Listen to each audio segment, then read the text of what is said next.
कथाएं जिनमें बसा है हमारी सनातन संस्कृति का सार, दिव्य कथाओं के भक्ति रस का मूल आधार।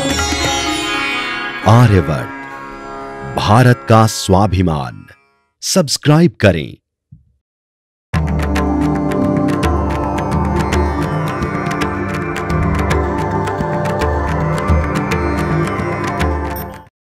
अथ कार्तिक महात्म्य भाषा 15वां अध्याय।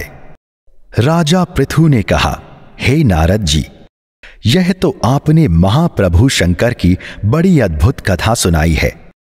कृपा कर आप अब यह बतलाइए कि उस समय राहु उस पुरुष से छूटकर कहां गया।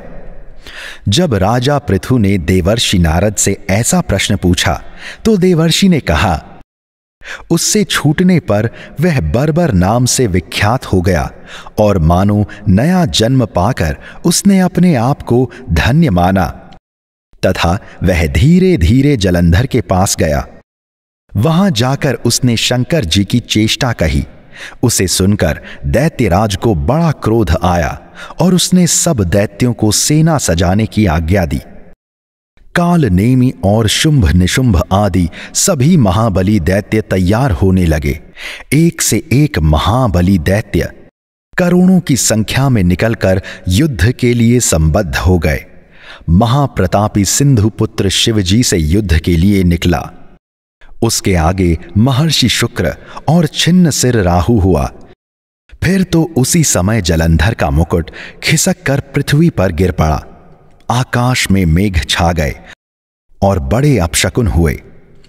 उधर इंद्र आदि सब देवताओं ने एकत्र होकर कैलाश पर जाकर शिव जी के पास पहुंचकर सारा वृतांत कहा और यह भी कहा कि आपने जलंधर से युद्ध करने के लिए जो भगवान विष्णु को भेजा था वह उससे वशवर्ती हो गए हैं तथा लक्ष्मी सहित जलंधर के अधीन होकर उसके घर में निवास करते हैं।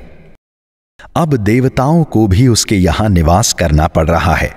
अब वह सागर पुत्र आपसे युद्ध करने के लिए आ रहा है, अतएव आप उसे मारकर हमारी रक्षा कीजिए।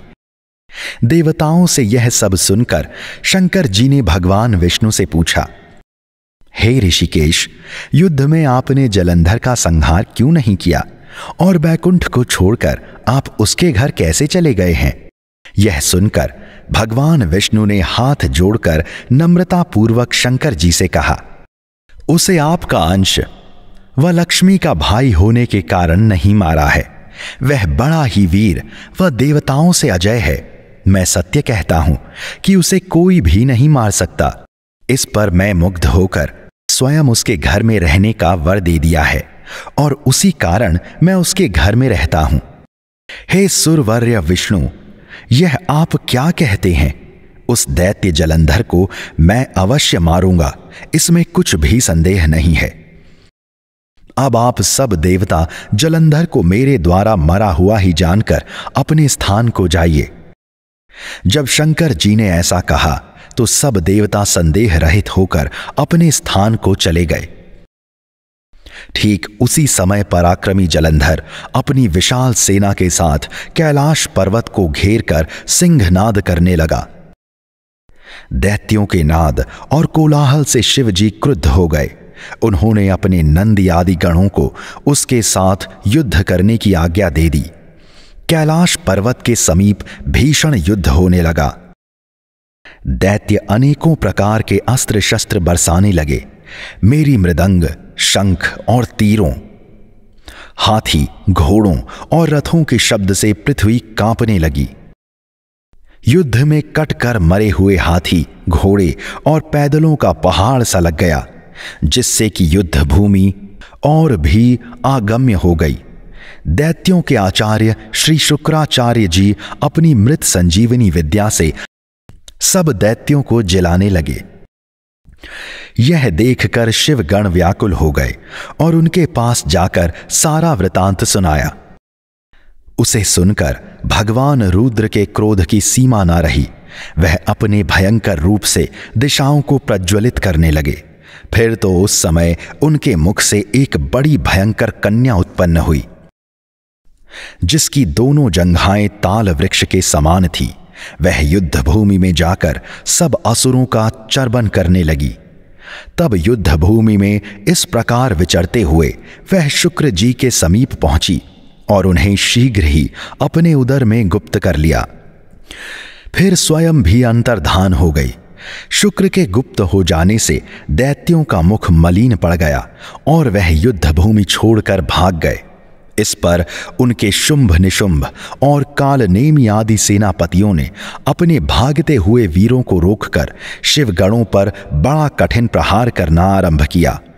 और ऐसा ही शिव जी के नंदी आदि वीर गणों ने भी, जिनमें गणेश और स्वामी कार्तिकेय भी थे, अपने गणों को रोककर दैत्यों से भीषण युद्ध करना आरंभ किया।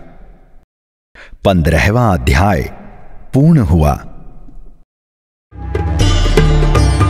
नारायण की भक्ति रस के लिए सब्सक्राइब करें। आर्यवर्त, भारत का स्वाभिमान। हमारा सेवा भाव और संकल्प शक्ति है आर्यवर्त। आपके द्वारा बुक करी गई हर पूजन सेवा व सामग्री में से एक हिस्सा गौ सेवा में लगाया जाएगा, जिससे न केवल आपको सुख शांति मिलेगी, अपितु गौदान सदृश पुण्य की भी प्राप्ति होगी। दान असंख्य पापों को नष्ट कर देता है। दान ही धर्म का पूर्णत्व और उसका आभूषण है।